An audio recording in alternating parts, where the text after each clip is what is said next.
Hi there, welcome to my YouTube channel. This is Tina from Tinaheals.com, and if you have Mars in Leo, then this is your video.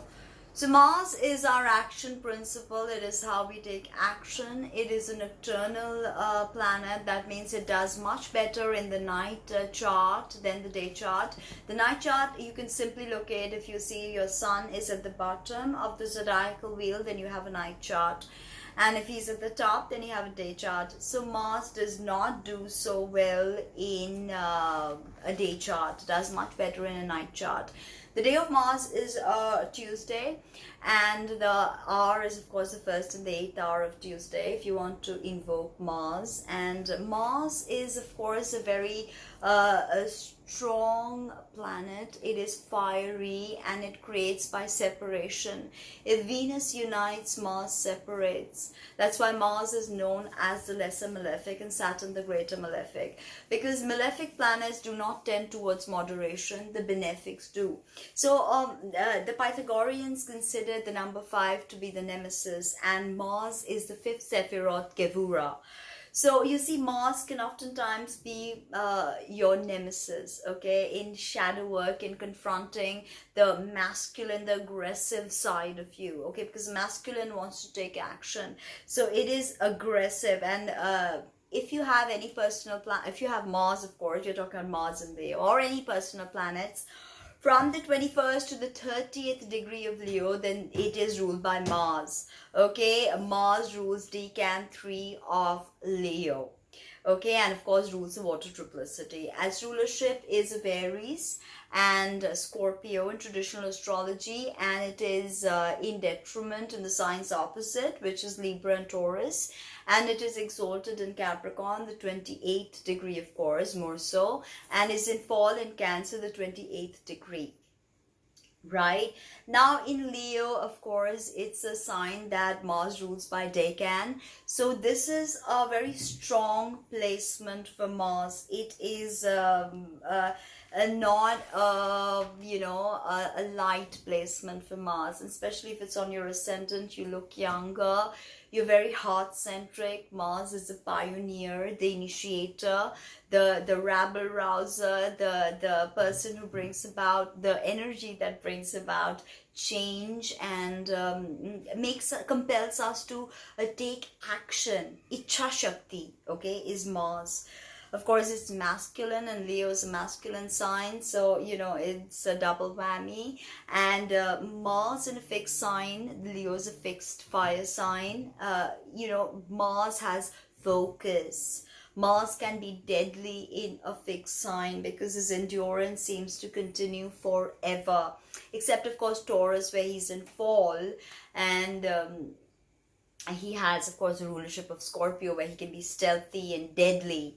Right, the metal is iron, and Mars rules everything that has to do with iron and ironsmiths and soldiers, as well as surgeons with the scalpel. Any cutting and burning is attributed to Mars. Okay, Mars likes to dominate. Okay, it likes to be the center of attention, and Leo craves to be the center of attention. So Mars here can be very concerned about always being the center of attention, and if not, then problems could arise. You could become violent, or display your testosterone, or display your alpha male attributes. This is a very alpha male energy, especially if it is the first house. Okay, we say Mars conjunct Venus in the first house in Leo.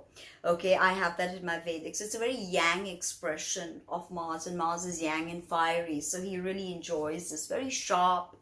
Mars is sharp. When you understand Mars, it's always good to look at the archetype of Mars by contrasting it to the archetype of Venus.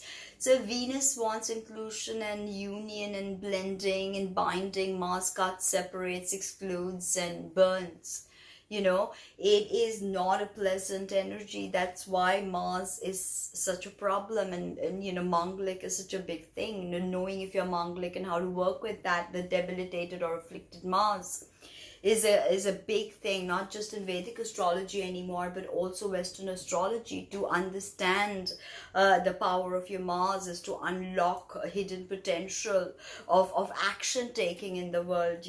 Mars is courage, valor, power, strength, rage, violence, aggression, passion, competitiveness, always wanting to be first, winning, leadership. And Leo is about winning, leadership, center of attention, competitive spirit. So Mars and Leo here can really gel well together, and very confrontational, fiery, both are fire.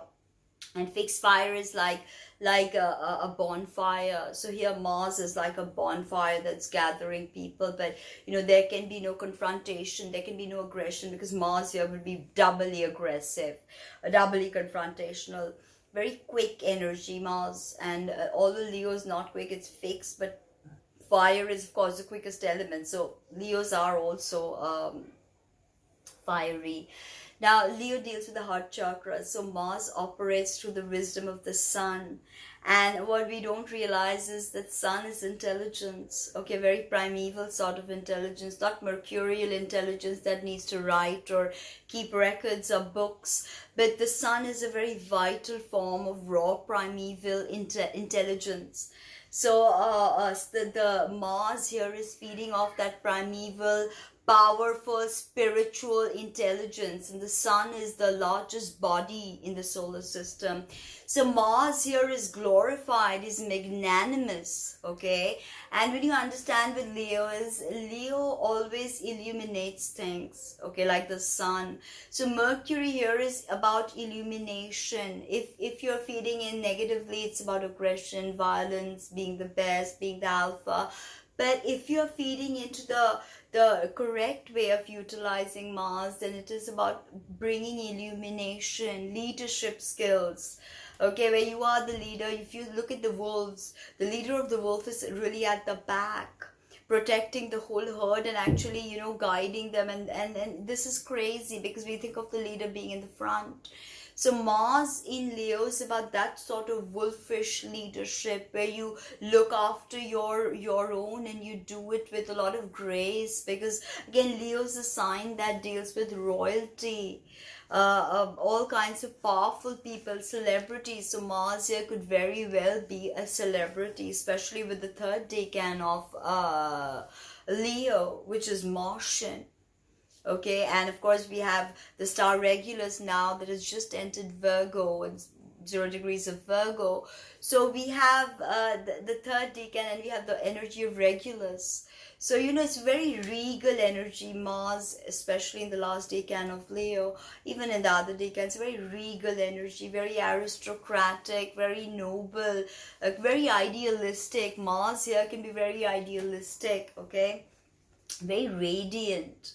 The way they, when they enter a room, Mars and Leo, especially if it's on their rising, Leo's their rising, they're very radiant. They bring about that energy of that bonfire with them, and they illuminate things and they give warmth. So that is very beautiful. But Leo's very steady. So Mars here can become very consistent and steady, and this is the power and the energy of the fixed signs, the fixed cross, They have this tremendous endurance that Mars doesn't find with the cardinals, the mutables, because they're so ever-changing, and so temporality is more visible with them, not so much with the fixed signs. But Mars here, of course, can be very sensitive to external feedback and how people are reacting to Mars, and the nemesis side of Mars can come out. And if the feedback is not sufficient or is not, geared towards a positive outcome, then, it can be very volatile, and it can be ego clashes can be massive with this, because Leo can be very egocentric.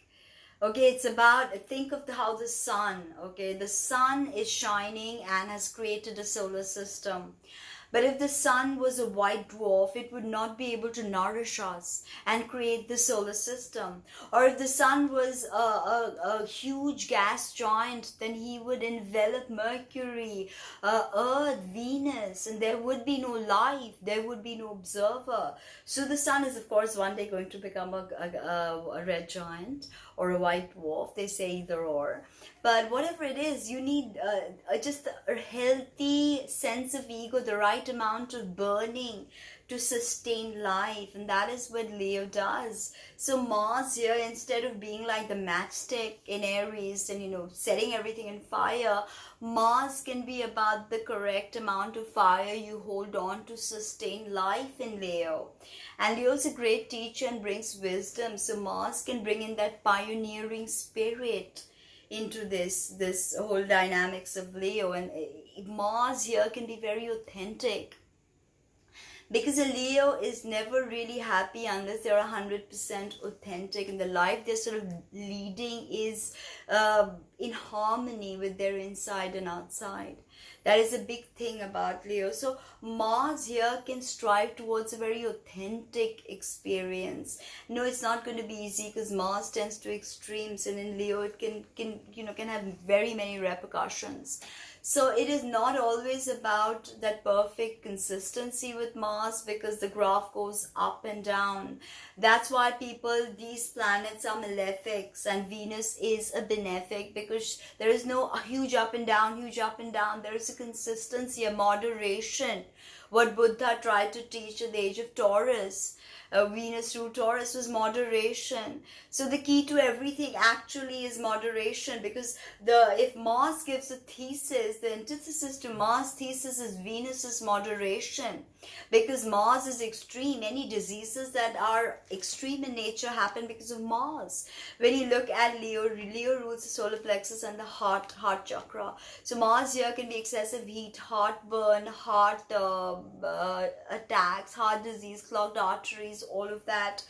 The gallbladder is ruled by Mars, and of course Mars rules the left ear and Sun rules the right eye. So there's a deep connection between Mars and the Sun, which I'll get into, to truly help you understand the karma of Mars in Leo. It's very precious. So Mars rules burning fever. Migraines can be bad with Mars in Leo. Okay, very bad activation of fire over here. Mars rules the head and the brains, the face. Okay, so even hair could be, thinning and falling out with this, because, you have so much hair, so much fire happening. Mars rules plagues, pestilence, plague sores, burnings, ringworm, blisters, frenzies, distempers in the head, yellow jaundice, fistulas, okay, all wounds, diseases in men's genitalia, so erectile dysfunction, hernia, prostate cancer, all of that can occur. Cutting by iron, any diseases, even lack of iron in the body is an imbalanced Mars. Okay, excessive heat or dryness, this is called Pitta imbalance. Anything to do with excessive Mars is Pitta imbalance. So even, odor in the mouth or body odor can occur with this. Basically, the key to Mars in Leo is understanding that the energy of the sun is not to burn but to sustain life, to illuminate.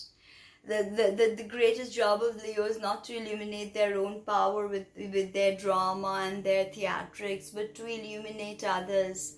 What does the sun do? It gives us its light so we can illuminate this world. If we figured out how to make energy from the sun, we would have an unending source of clean energy. That is the gift of the sun to us. So when you approach Mars in Leo, never approach Mars with ego, because then you will be decimated, you'll be cut, you'll be burned, you can be decapitated. Okay, but if you approach Mars with the wisdom of the sun is raw primeval intelligence. Never forget that the sun is raw primeval intelligence. Okay, and you cannot control or subdue Mars. Okay, you cannot, because Mars is Mars, and he needs to express himself. So, you know, finding healthy ways to expel that Mars energy is very important with Mars and Leo, right? Why is Mars phallic? Because at the heart of it, at the core of it, is pure energy. Okay, pure energy. And when Brahman or Godhead or Ein Sof or God the Spirit, when God the Spirit decides to seed humanity, he does so with the will and the impulse of Mars. That's why Mars is active yang phallus. He seeds humanity, he seeds the 3D world from the intelligence of the sun. Okay, Mars is not an observer. Remember that. He's a participant. So in Leo, he is ready to seed 3D with the wisdom of the sun and the raw primeval intelligence of the sun. So will you use him as your nemesis, or will you see him as raw primeval masculine energy? You decide. Like, comment, subscribe, share, and please book a reading. Thank you.